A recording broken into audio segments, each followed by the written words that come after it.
Dan, you don't look very good today. It looks like you're in a little bit of discomfort. I am a little sore, a little stiff.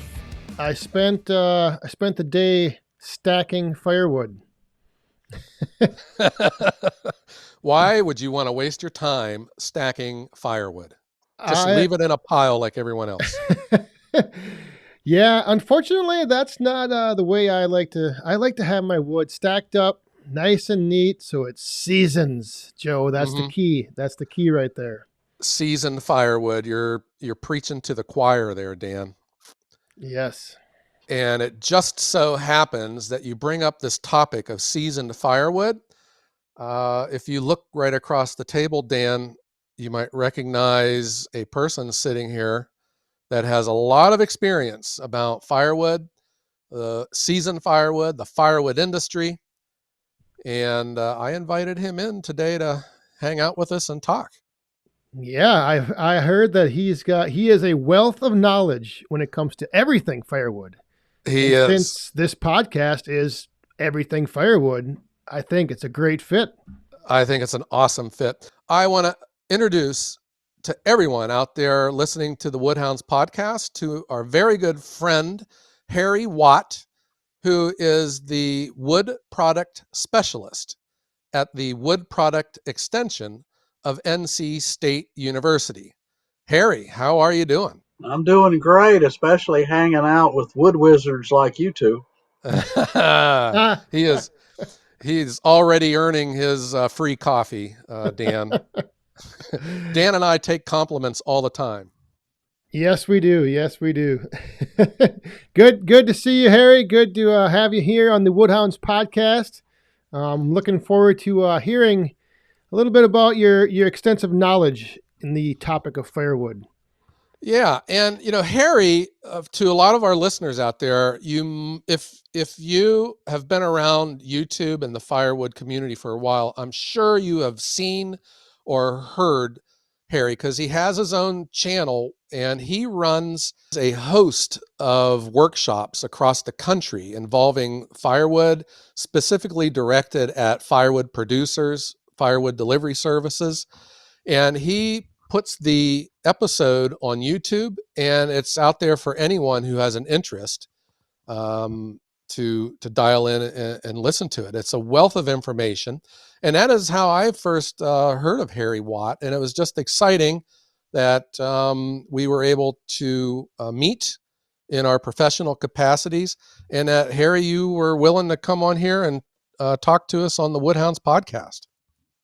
Well, I'm excited too. Anytime you've got YouTube channels on firewood with wonderful audiences like Dan and Joe, I'm just happy to be a little clinger here.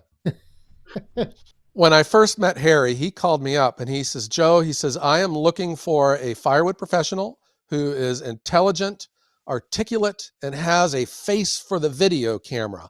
And I'm just wondering, do you have anyone that you can refer to me? And I says, Harry, what about me? And he's like, no, I'm serious. Do you know of anyone? So anyhow, I got to tell you, I'm real excited to have Harry with us today because he has a lot of information and a lot of these questions that have been pestering us for a while that we just don't know the answers to.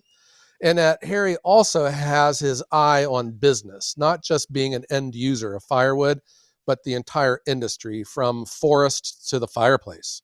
So maybe we should just start off with like maybe a little background, Harry. Just let us know kind of your story here. How you got into firewood and where you've all been with firewood.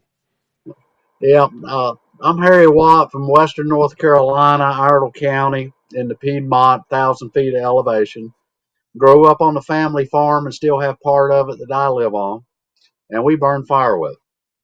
And I have lots of stories about that, but I always felt great when the wood house was full of wood. I knew we'd make it through the winter and life was good.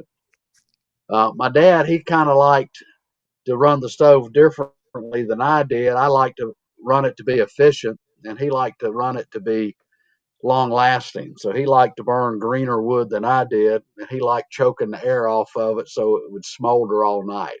And we would argue over that. But being an extension agent at NC State, I had to finance my own operation, my own salary, my own state car, all that stuff. So I had to find grant money.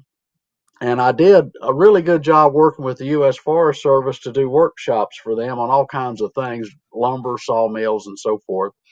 And they said, "Is there any group we're not really serving?" And I said, "Firewood." I said, "I think we could really get a big audience if we tapped into firewood because it ties in the landowners, the loggers, the existing firewood producers, the wannabes, and nobody is really digging deep into the business side of it, making money." Yep. And they said, "Well, why don't you start?" So we started in West Virginia and did two National Firewood Workshops. It were big successes.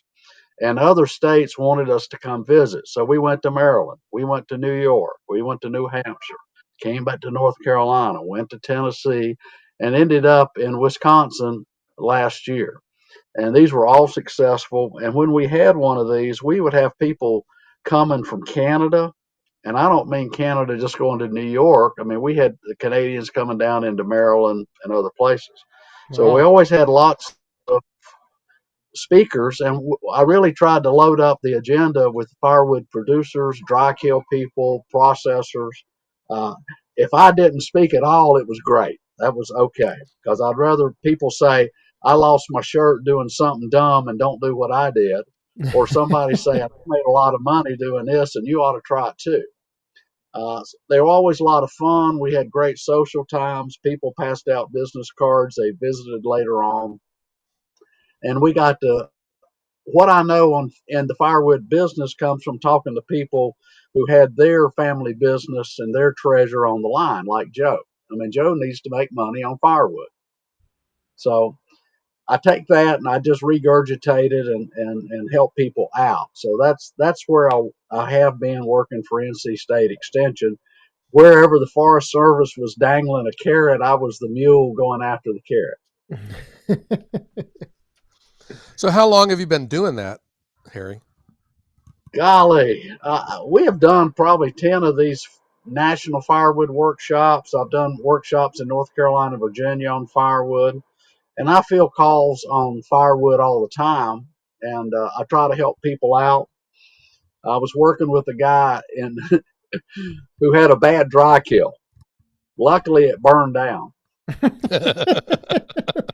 That was The, really the bad dry. thing was, is when he put another one back, he bought it from the same guy. You know. Oh no. But sometimes we learn and do better, and sometimes we go out of business. But really, if you say when did you get in the business of firewood, is I was hired by a financial company that loaned money to this firewood guy who was going downhill. He had gone bankrupt, and he wanted more money to reopen it. So I got hired to spend a week with him to figure out if there was any way for him to make money and pay off the loans. And after a week, I said, "Yes, I got this plan, and here's 10 steps this guy has to do." And the short story was they gave him more money. And when half the money was gone and he was looking like he was flaming out, they had me to go back up there and spend a day and figure out what was going on. And basically, he wasn't following the plan. Every 10 things he was supposed to do, he was doing something else. And I told the finance company to pull the plug, take the money, don't let him waste the other half of it. Because he went bankrupt the first time and had to sell half his farm to pay off some of the debt. And of course, the finance company didn't do it. And I predicted in 2 months he'd be out of money. And then that's what happened. 2 months later, he was out of money. Oh wow. So I really don't want to ever see that happen to anybody. If you're doing something stupid, the numbers tell you. So just quit doing the stupid stuff. hmm Harry, what is your background? Are you finance or in operations? Are you an educator, a consultant? What do you consider yourself? Well, I went to school and got 2 degrees in wood science. So if you've never met a wood scientist before, I'm one of the few. There's a Hey, Oh. lot of rocket scientists, and if you go to a party and you're hitting up all the cute girls, you can just tell them you're a wood scientist, and maybe that'll do something. Probably not. But then I went working in the big furniture factories here in the North Carolina, Virginia. I've been in Arkansas working in the factories. And when they went downhill, I became a consultant. And I went out for a dozen years building new factories, moving all the machines around.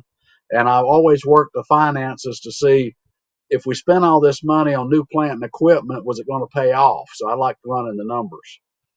And so I did that for a dozen years. And then I went to work for NC State. They got some grant money. And NC State sold me, said, Harry, if you like working here, you got to keep getting your own money. And if you want to go find anything, you better go talk to the Forest Service. So when I started doing workshops for the Forest Service, they found out that my crowds were 3, 4, and 5 times bigger than anybody else's. That compared to me versus the professors I was competing with, because I was so focused on the workshops and they weren't, that I could fill them up. And he said, "Holy cow, we need to give Harry Watt more money."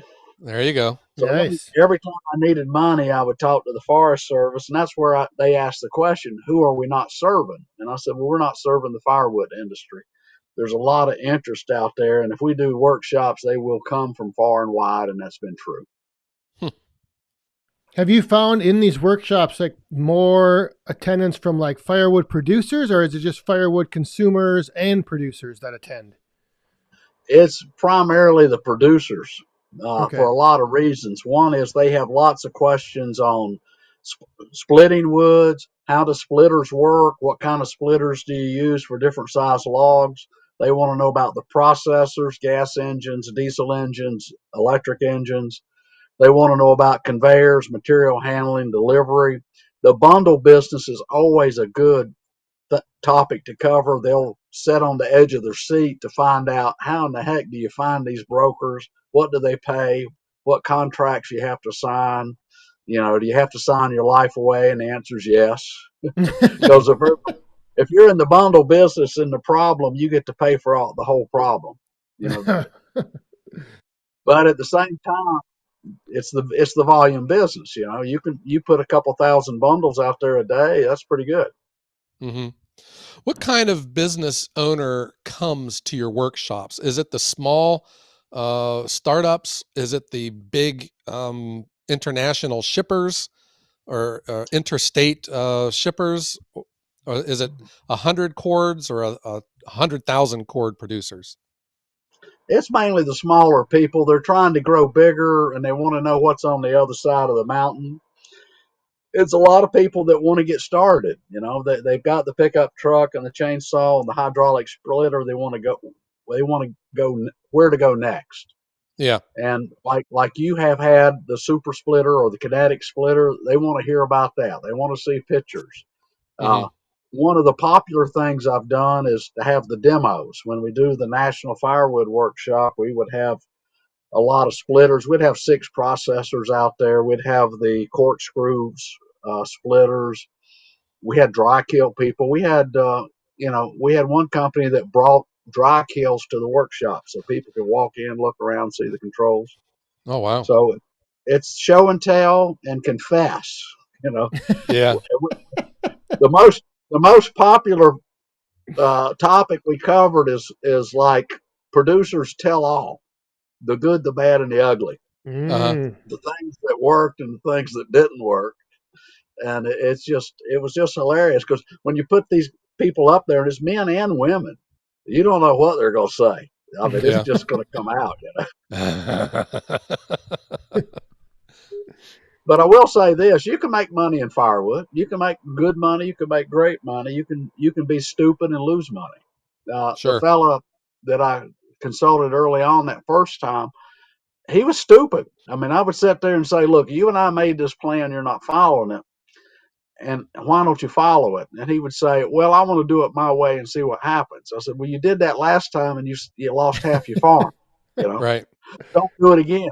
And I Yeah. told the finance people, jerk the money. Don't give him any more money. If he's going to lose it, it's better to not lose it and go out than it is to lose it and go out. He's Sure. crashing and burning here. So if you're doing something stupid, it probably feels that way, right? I mean, Hmm. Joe, if you do something stupid, don't you kind of feel it? I do. I got thin margins, Harry. I mean, come Yeah. on, Dan. I mean, if you do stupid, don't you know it? Oh yes, yes indeed. I do it. I do it many times, and but it's always, that's the one thing I found was that firewood is something where you're always learning, and if you don't have that mindset to always have an open mind, not be stuck in your ways, that's where you get into trouble. Hmm. Well, let me tell a story. This comes from Asheville, North Carolina. One of my buddies sold some firewood, and of course, he had already sold out of his dry firewood, right? So he's got some half dry firewood, but he sells it to this woman, and he doesn't charge her for delivery. So he shows up thinking he's going to dump it on the ground, and she says, "Will you please put it in my firebox for me?" And he says, "Yeah," but he's lazy. Okay, it's semi wet. Now he throws it on top of her dry wood. What do you think happens? Yeah. She burns that first. She is complaining the wood's not burning. And I said, "Why didn't you dig a hole, put this on the bottom? She wasn't going to burn it this year anyway. Right. Next Yep. year it'll be fine." And she's going to brag to everybody about how great your wood is. I mean, in the world of smart and stupid, Joe, was that smart or stupid? That is stupid. And No Dan, question. couldn't you, if that happened to you, would you see that one, Dan? Would you see that one coming? Yes. Yep. Yep. I definitely would. Harry, it seems to me, I'm going to make an assumption. A firewood, I don't know, I guess we could call it a professional, a person who's trying to get their business up and going. And and they take the time and they spend the money to admission to come to one of your workshops. I would think that they have a general openness to learning and to absorbing ideas and to executing them. Is that what you see at your workshops, or are there a lot of people in the firewood industry that come, their mind is already made up, and they're hoping that you would affirm what they want to do?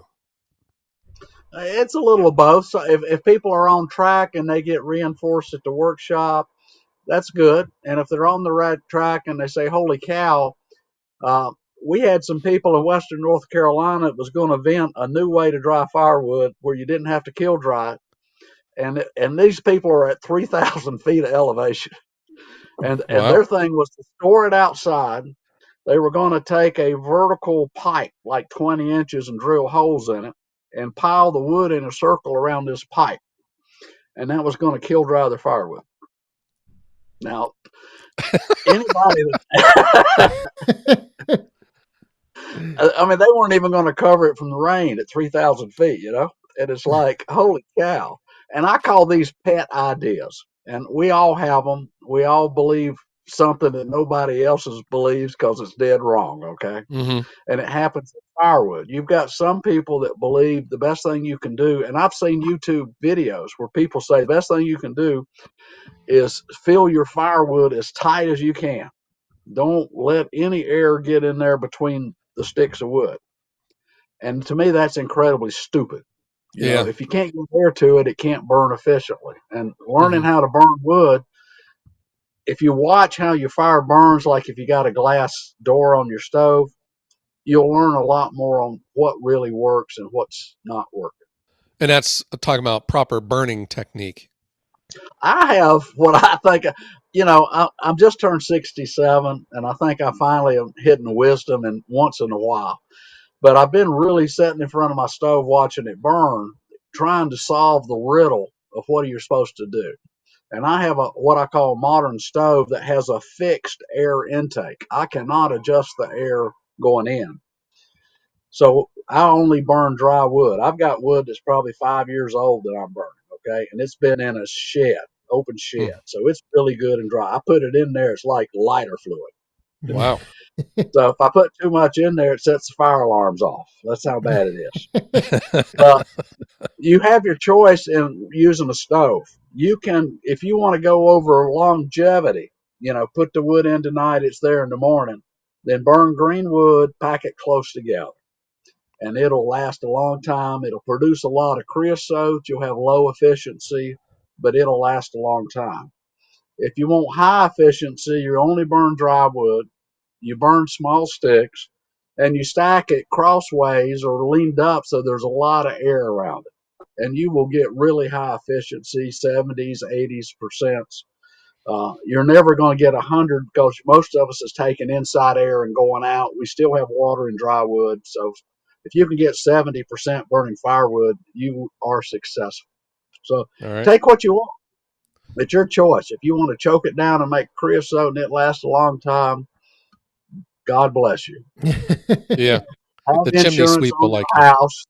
Keep all your valuables out in the workshop so when the house burns, you don't lose everything. But Yeah. it's really it's that simple. And I really want us to make better stoves, but that's going to be the future for us is better stoves that are cheaper because the good stoves today cost too much for the average person. We need cheaper stoves but good stoves. Yeah. So, Harry, do you believe in the new technology of stoves? I mean, do you support that, or do you want to go back to the days of the Franklin stove, just a metal box with a pipe on it? Well, you got to remember, I grew up in the 70s, and in the 70s, we had the oil crisis. And especially in rural America, anybody that had a welder and could get sheet metal was a stove maker. Sure. And none of them ever made a good stove. And the reason is they made a box and they put a stack on it with no baffling. What's really making the modern stoves better is baffling. You cannot let the smoke get out too quickly because it has to get a high heat in order to burn up all the volatiles. Remember, in firewood, about a fourth of it is going to burn as charcoal or solid carbon. The rest of it's being gassed out, and that's what you see. The flame in the door is the gas. So Yeah. 3/4 gas, 1/4 carbon. So if you can't keep the gases in there long enough or hot enough, they're not going to burn, and that's where you get creosote when it cools off going up the stack. So I have magically this little magnet thermometer on my stack. And for my stove, if it gets below 200, it's too cold. If it's above 400, it's too hot. So I'm sitting there and I'm watching the gauge, right? So I stick more wood in there when it gets towards 200, and I quit when it gets to 400. I mean, it is rocket science, man.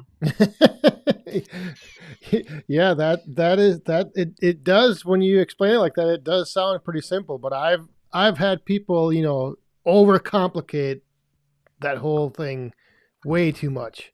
And is that one of the bigger like things you've witnessed or you've experienced, with your workshop and just talking with people as one of the biggest, I guess, challenges people face is just overthinking it and not just breaking it down to simple terms like you just stated? Yeah, but they do it on the business side. You know, what kind of processor do I buy? What kind of logs do I get? What can I afford to pay? I mean, we have people that come to my workshop that have never spent a dollar on a log, but they're getting wood that Joe Nay would never cut. You know, Joe Nay, he wants pencils of a certain size, and certain species, and on and on. He doesn't like dirt on his log because his customers don't like dirt. So Joe is going to pay money to get logs. We've got a guy near me, and he's never paid a nickel for a log, you know, and that's the way it works for him. So we're very personal in our firewood business. You know, what really do you like? What works for you? We all try different things, and hopefully we learn and use that knowledge to get better. Harry, there is a recurring theme in the firewood industry about the future of firewood, and people are thinking, that the stoves are going to be outlawed and burning firewood's going to be outlawed and the particulate matter of the wood smoke and it's harmful to our health. Where do you see the future of firewood and the industry? What's causing these problems? Is it just the stoves or the wood, or are we living too close to each other? What's the deal here? Well, we do. There's some of all the above. There's a big problem with people that will not burn dry wood. They won't keep it in a place where it can dry out. And they also, I mean, that's part of the problem. There are a tendency for people to burn wet wood. And that's one part of the problem. There's another problem. We do have a bunch of stoves that don't need to be used, and the change out programs before a municipality shuts down wood burning, they really ought to have a change out program where there's incentives to get better stoves. Certainly, better operation of the stoves. If people are filling them full and choking the air off, that's an operational problem. So that's part of it's in the wood, part of it's in the stove, part of it's in the operation. Uh, you can understand why neighbors close together don't like the stinky one that doesn't know how to run a stove.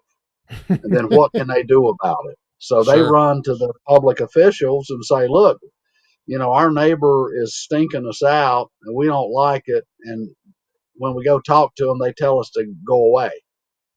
So, and what does the municipality do? Well, we can just ban wood stoves. So, the evil people are doing this to us. The good people are not. So it's up to us to figure out how to solve this. And part of it's education. And if you see somebody that's misbehaving, it's okay to call them on it. I mean, you can always give them a sample of good wood, so at least they see what good wood is, Joe. Sure. Yeah, I think the one thing that always baffles me is like with the more and more popularity coming to like the outdoor wood boilers, that somewhere along the line people took that as, well, I can just burn anything in that wood boiler. So I throw in unsplit 18-inch round chunks of green wood, and they don't want to, like, it's made them almost lazy where they don't want to split, they don't want to season their firewood. And I think that's one of the big like myths out there is, well, you have an outdoor wood boiler, I'll just throw in unsplit green wood and it's fine. Well, I think you're right because it'll make heat, right? If it make heat, it's got to be all right. Uh, Unfortunately, one of the places I travel in the wintertime is upstate New York. Wonderful place, beautiful place, but it's got a lot of hills and valleys. And you will know for sure when you're around somebody that has an outdoor stove in the winter and they stop in the morning to fill it up. You're putting 300 pounds of cold wood in there, plus it might be green. And the next thing you know, the air's not moving and you have filled the whole valley. The whole valley is like an inversion zone with wood. And it only takes one to do it. Now, we did have a company in Western North Carolina that burned with an outdoor boiler to heat a dry kiln. And and they smoked up the whole valley. And their solution was they put a taller stack and a booster fan on this thing Oh. to get the smoke high enough so it wouldn't smoke the valley out. But what happens in the stick stove that's a little bit different than the inside stove is the firebox is so big.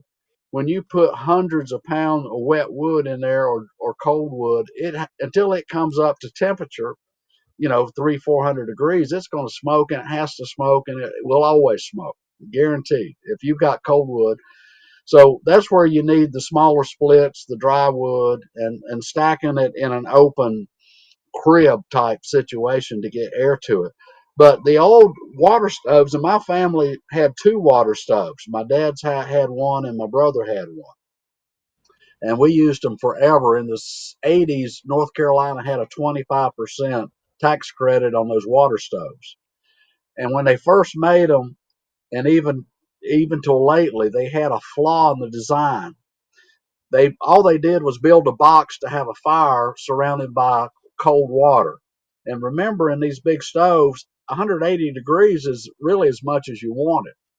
So 180-degree, even hot water next to that box would always cool the fire, so the fire was never hot enough. And No. that's why you need the bricks and you need separation, and that's what they've done with the new designs that are gasifiers, because they Yep. don't have that cold water right next to the fire, so the fire gets really hot and it gasifies it, and all this wonderful stuff happens. So anybody that's got the old stoves, you need to either take them out of service or upgrade them. You need to put all the bricks in them. You need to put baffling. If you do that, you might make something a little bit better. But I think you've hit on it, Dan. Is You need smaller splits, dry wood, and don't fill them full of stumps and everything else you can find to throw in. Just because you can throw it in the door, it's not good. Which has always been my motto with my outdoor wood furnace. If if it can fit in the door, it's going in, man. If I could get rocks to burn, I would shove rocks into it as well. But you do hear horror stories, especially out here in the country, people burning their garbage in them and asphalt shingles and tires. They'll just stick anything in there. They just belch smoke, and it's obviously not good to breathe. Harry, I guess it's kind of frustrating though, when you think about the firewood industry and our future. There's just a lack of professionalism. You just have a lot of guys and gals that sell firewood for fun or for beer money, and they'll sell whatever. They don't have a commitment to long-term customers with seasoned firewood and educating.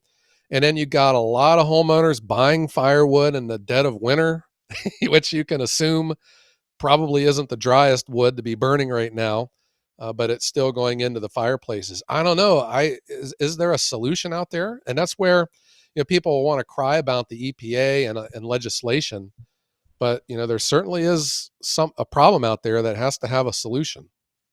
Yeah, well, a couple things. One of the things that always came up in our firewood workshops when we have people from all over the country. I mean, we've had people from California, like say Canada. Even when I was up north, we'd have people from Georgia. I'd be here in the South. We get people from Michigan and New England down. Everybody said, well, we want to have an association that unites all the producers. And there's been some efforts in that. And some of the equipment companies said they would throw the money in the table if we had a nonprofit running that. So it's something that could be put together, so to add a level of professionalism. Just about every industry you can think of, lumber and anything else, has associations, but we don't really have an effective firewood association. So that's one point. Uh, the other thing about the burning of wood is the producers generally fail in when they sell wood that's not dry. It's kind of like selling lumber for furniture makers. If it's not dry, don't sell it to a homeowner. That's my rule. You can sell wet lumber to a woodworker that knows they have to dry it, but don't ever sell green lumber to a homeowner that doesn't know any better, because they'll screw it up. So what you're supposed to do in the firewood business, and nobody really wants to do it, is every year you produce more wood than you sell. You sell last year's wood. This year's wood is going to be dried. So when you sell out of dry wood, you have to quit selling. Don't sell your green wood, because that's going to be dry wood next year. Right. So we don't have discipline in the sellers. They will sell green wood. They'll sell half green wood.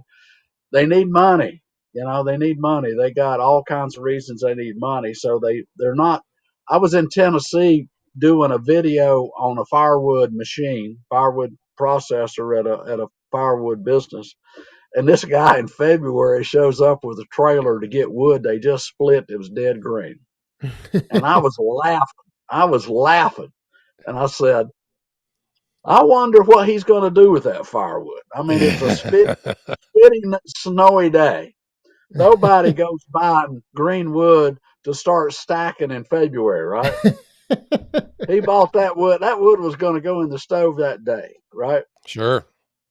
So, and they sold it to him. So our producers are helping to cause the problem. We will not dry enough wood in a head. We sell green wood. Is it true everybody who sells firewood that has dry wood, don't they always run out every year? Yep. Yep.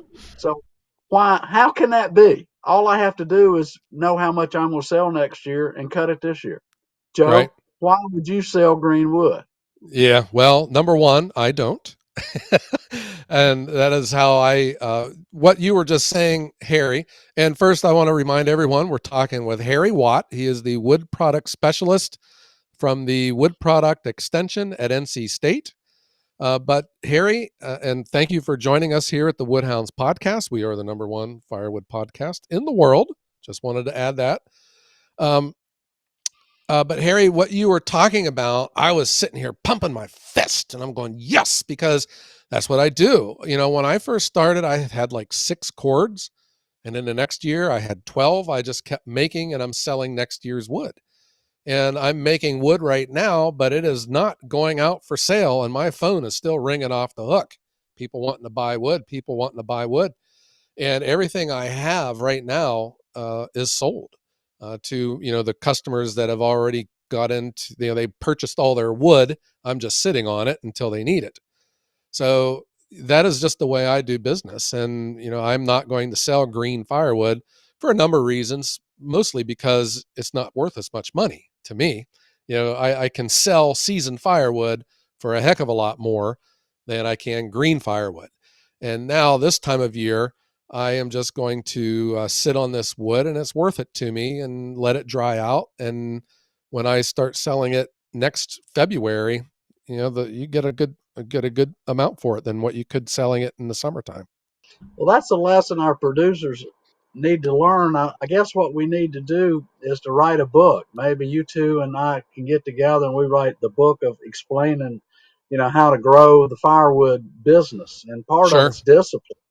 Yeah. And what you've learned by having discipline, it helps you in the long run by growing revenues. $1.50 tomorrow is worth more than $1 today. Right. And the way I see things, when I have to tell a new customer that's calling me for firewood and I have to tell them I don't have anything for you right now, to me, that's just telling me I got to become better at what I'm doing. Because obviously I didn't make enough firewood, to sell. I'm still leaving money on the table. But I do know that I can sell everything I can get my hands on. No question about that. The shame of it is, I know when I tell a customer that I don't have any dry firewood for you, is that they'll call company X and then they'll go deliver them firewood. And darn well that tree was alive last week. Especially this time of year. There's a firewood shortage every year, Harry. That's what I'm saying for some reason our firewood producers don't catch on to that. How can you miss you know, the biggest thing to sell dry wood? Wow. You're the guy that's got dry wood. How Right. cool is that? Have you heard of the thought process that it is the customer's job to season the wood?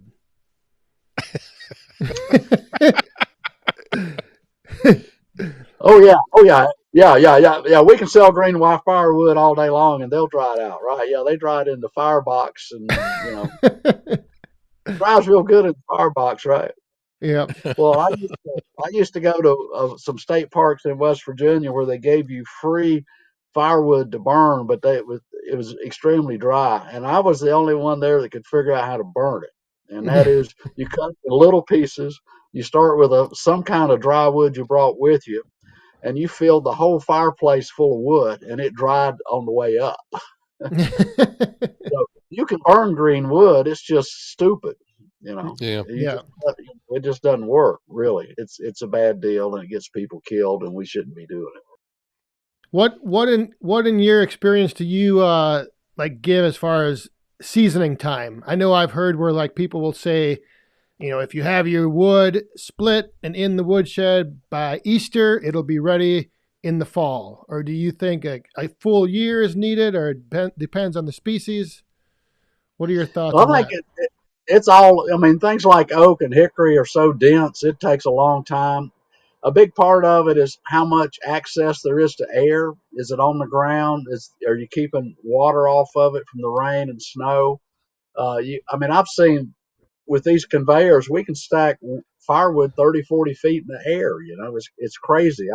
I was in New York State, and I swear this guy had a quarter mile long of wood that was 20 feet tall, 30 Wow. Wow. feet wide, ungodly amount of wood. And I'm like, from a business point of view, how stupid is that? You know how much money's in that pile? You know, not only to say, what if some idiot showed up with a gas can in the middle of the night and set it on a fire? I mean, it's risky. I mean, It's kind of like, have you ever watched the news and they have like the tire fire where there's a million tires in one pile and it caught on fire? You know, Yep. I mean, it's stupid is as stupid does. So it's your question is a wonderful one about how to dry firewood, and you need air circulation. You need it away from the ground because moisture comes up through the ground. So you got to get it up off the ground. You got to have it protected. Give it air. I mean, something like yellow poplar. Some of the maples dry fast. You know, oak and hickory is slow. The biggest question that I'm always presented with, or I guess what I'm always told I'm doing wrong is, and I want to hear your opinion on this with your experience. Do you stack firewood with the bark up or the bark down? Oh, come on. Well, that's somebody who says I got a 6 pack of beer and I need a topic to talk about. That's I'm kind of I'm kind of clueless on that. I'm really clueless. It's like who cares? Just yeah, right. Uh-huh. Just What stack it. difference? Just stack What it. Right. difference could it possibly make? Well, you can argue. If you want some science, okay, what happens to air when it picks up moisture? Is it heavier or is it lighter? Can you answer that one, Dan? I believe it's heavier. Good answer. Right. Well, then you want the bark up because you don't want the bark catching the wet air, right? So if you have a theory, you got to base it on something. There. Yeah. And I think it's kind of a nonsense thing. I know that. Oh, I do too. I'm just always told in my videos, like I get comments saying that I've stacked the wood the wrong way, or I need to do. And then, the other thing is, what happens if the piece of wood doesn't have any bark at all? Then what do I do? That's Oh what I my always. gosh. Well, here's a question for you, Dan. If I have a piece of wood that is 15 pounds and I have it in one hand, and it's a split wood with some bark on it, and I have a round limb that's 15 pounds, which is going to dry faster? um, the split piece. Absolutely. And it has to dry faster. Splits will always dry faster than with a bark. I mean, why does a tree have bark? It's to keep the water in and not out, right? Right. So if you Yep. want to dry firewood, split the firewood, right? Exactly. Such a simple concept to live by. Harry, I want to turn this conversation and the, I'm fascinated, but I'm also confused. I don't understand the economy from a business standpoint about the kilns to quick dry firewood. And there's kilns, we all know what they are, but there's kilns specifically for firewood. Being able to fork in big baskets of it, it stays in there for a number of days. They bring the water content down. But explain to us where the industry is going with kiln drying. Is that the future? Is that a solution? But how can a small producer, and I mean small, probably 500 cords and less, can they make that work for them and be profitable? Well, the answer is yes. And what's going on is it relates to that premium. Remember, in a business, you have this thing called the P&L, profit and loss. Sure. Revenues minus expenses equals profits. And the question is, how much of a difference can you get for kiln dried wood versus air dried versus green, right? There has to be a premium to make it all work because the kilns cost money and the fuel costs money. But what you save is time. Instead of waiting a year to sell the air dried wood, I can sell the kiln dried wood next week. So you got that part of it? Yeah, isn't there also the other benefit is that it's going to kill bugs and mold spores? Is that also true? It's a big deal. Recently, in the past week, I got a call here in North Carolina. Somebody put a floor down and bugs are coming out of it. Okay. That wood was not okay. Now, now you got to remember there's a difference between kiln drying and heat treating. They are not the same. All right. It takes 160 degrees to kill the bugs. Okay. It takes 120 degrees to dry kill. So dry killing and heat treating is not the same. I can heat treat greenwood. We do it with pallets all the time. We don't dry pallets, we heat treat them. So the story there is if you're concerned about bugs, you heat treat them. And the more you're out crossing state lines, that's where you need the heat treating. You don't want to have a problem. You guarantee it by heat treating, getting the temperature up. The reason you want to dry kill is to get the moisture down so it doesn't mold. So they're not the same problem. Mold's a problem and bugs is a problem. Hmm. Especially when you're bringing your wood into the house. Exactly right. You don't want the bugs coming out in the house. Yeah, your logs get staged next to the fireplace, and it gets warmed up, and they wake up from their winter slumber. Yeah, they're happy bugs. You got them in this swamp. There's nothing more fun to throw a stick of wood with bugs in it in the fire and burn the little bastards. I love it. Yeah. Harry, do you have any experience at your workshops with invasive species? Is that a burden on the firewood industry? I know about moving stuff between states, but have you seen any challenges that are out there for producers? Yeah, there's a lot of challenges. It's really changed a lot. The emerald ash borer really woke everybody up to this problem. And there's two kind of invasives, and one is invasive trees like the tree of heaven, Bradford pear, and they Right. burn well. Just dry them out and burn them. That's good. Hmm. And the other is the invasive bugs, but also diseases. There's all kinds of things out there, and none of them are any good. And most of them come from Asia, and we get them when stuff comes in from the ports and the Right. wood they're using and so forth. And actually, there's some of our problems have been exported overseas. So what goes around comes around. But the lesson for all of us is to make sure if you're sending wood across state lines, it's heat treated. And if you're out traveling around, I don't think firewood has caused all these problems. I just don't. I think if you look every day, people are traveling everywhere. And if you've ever been across the U.S. and you opened up a suitcase and a bug crawled out, you know, Yeah. that stuff happens too. Yep. So my message on evasives is evasive trees, burn them all you can. Evasive bugs, understand they're there and don't do anything that's going to help them out. Hmm. Here in Ohio, we just passed a law which bans the planting of that pear tree now, and everyone's being encouraged to cut them down and burn them. But as for that emerald ash borer, I mean, I haven't seen a live ash in this state in a long time. They're all dead. They're deader than the elm tree.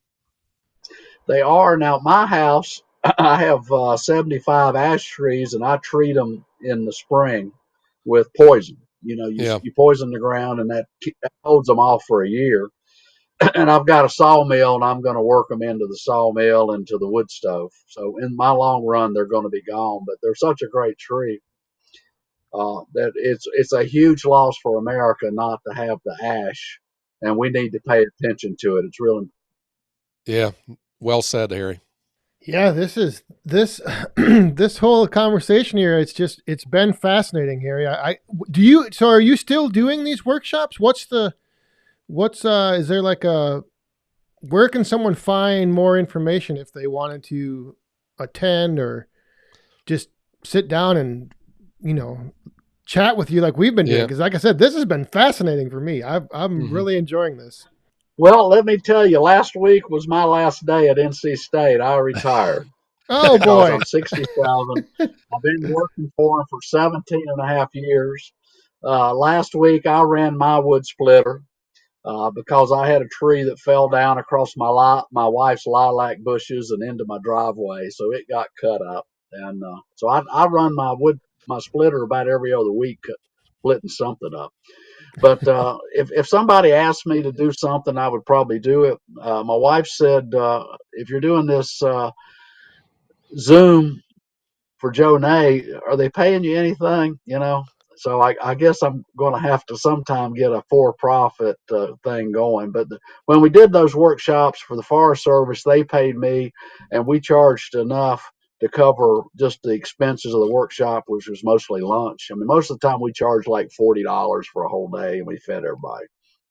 So I think we ought to do something. The industry should be looking at doing an association and pooling some money and doing the kind of promotions that helps businesses, because the business of fire, we're not going to get better unless our businesses get better, and we need to support them. Yep. Do you have a second in command who is going to seamlessly step into your role and continue the National Firewood Workshops? The answer is no. See, this last year, the Forest Service decided they were going to finance the Wood Bank program, which is great for nonprofits to create firewood for needy people. So Sure. instead of spending their money on me, they wanted to go and do the firewood banks, and that's their choice. We didn't do the National Firewood Workshop every year. But I do help people out. If somebody said we're putting together something and can you do us something Zoom on firewood? If my old buddy Joe called me and his new buddy Dan called me, I would do something like that to help out. Who or what would it take to start this national association, Harry? Well, it would take probably, because everybody is scattered out, Zoom meetings and kind of things where you'd have to have some kind of a coordinator. You need a director. One of the big things is there has to be trust. It has to be a nonprofit. It can't be that Harry Watt starts the association as an LLC for Harry Watt. That kind of smells, right? And people like you, if everybody threw a little bit of money together, soon you got a lot of money. But somebody that is passionate about firewood, uh, it doesn't have to be a full time person. It can be an interest group that does this. Um, I think it's something that we ought to talk about. One of the things I'm thinking about doing is doing a YouTube channel on firewood, not to compete with you guys, but in a different direction. That maybe could address something like this, because enough people have seen me, and I've been around, and I think they see me as an honest player. So, it may be something I can help out in, and I can do a little bit of it. I can't do a lot of it. Sure. Harry, this last question here is going to be probably a philosophical question, but I think you can still speak to it. About the future of firewood in our industry, on maybe a scale of 1 to 10, how at risk is the firewood industry, not from being shut down, but from being severely impacted by legislation, either by municipality, by state, or by a national standard? Or is there no risk? Where do you see the direction of our industry? I think there's a lot of risk out there. You've got states like California, Washington State, Oregon, especially. There's three in there that are ruled by urbanites. I mean, all of them have high urban populations, and they will politically they like to kind of orchestrate what us other people do. I'm a rural person. I act like a rural person. I look like a rural person. So um, that's one of the biggest risks we have. Uh, our ability to make better stoves is the number one antidote. We need to get these old stoves out of use. I mean, I took a stove out of use that probably didn't get 50% efficient, because as soon as the fire was made, it went up the stack, and it had an air control on it. So it was a poor design. It was a 1970 stove, and it would still work for 100 years. You can burn wood inefficiently for a long time in a stove, and a lot of us have workshops and other things. So risk that you're asking about is the big problem in that regard. If you're going to invest the Jonay family money, $250,000, $500,000, and then we come in and have the state of Ohio shutting down wood burning, you would be in trouble. Sure. All right, Joe. So this has been just a great afternoon I had a here. great time with Harry Watt. Yes, Great time. And I think it might be time that we get into that fun little segment we like to do here on the Woodhounds podcast. What would that be? Oh, you know what it is. Where we like to get woodhounded. We ask quick little questions, and we just need a 1 or 2 word response. Harry, you are on the clock. You are required to answer all 10 questions, and you have to do it within the allotted time, or you will risk a severe woodhound penalty. So are you ready, Harry? I'm ready for anything you two clowns can come up with. Dan, you start the clock, and I will ask the first question. All right. Harry. Okay. Harry, what car did you take your first driver's test in? A Buick station wagon. What is your favorite chainsaw? Echo. What is your favorite fast food restaurant? Wendy's. Where is your dream vacation? Oregon. Do you believe in UFOs? No. What is your favorite band?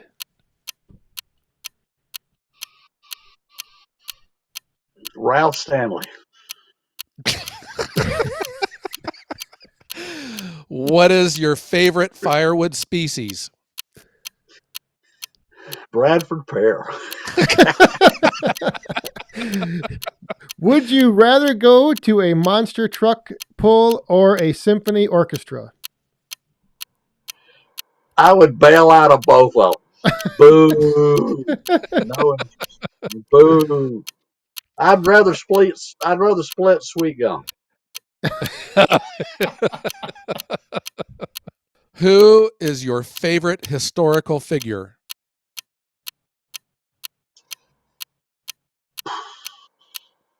Oh, Robert Morgan. And what is your favorite sports team?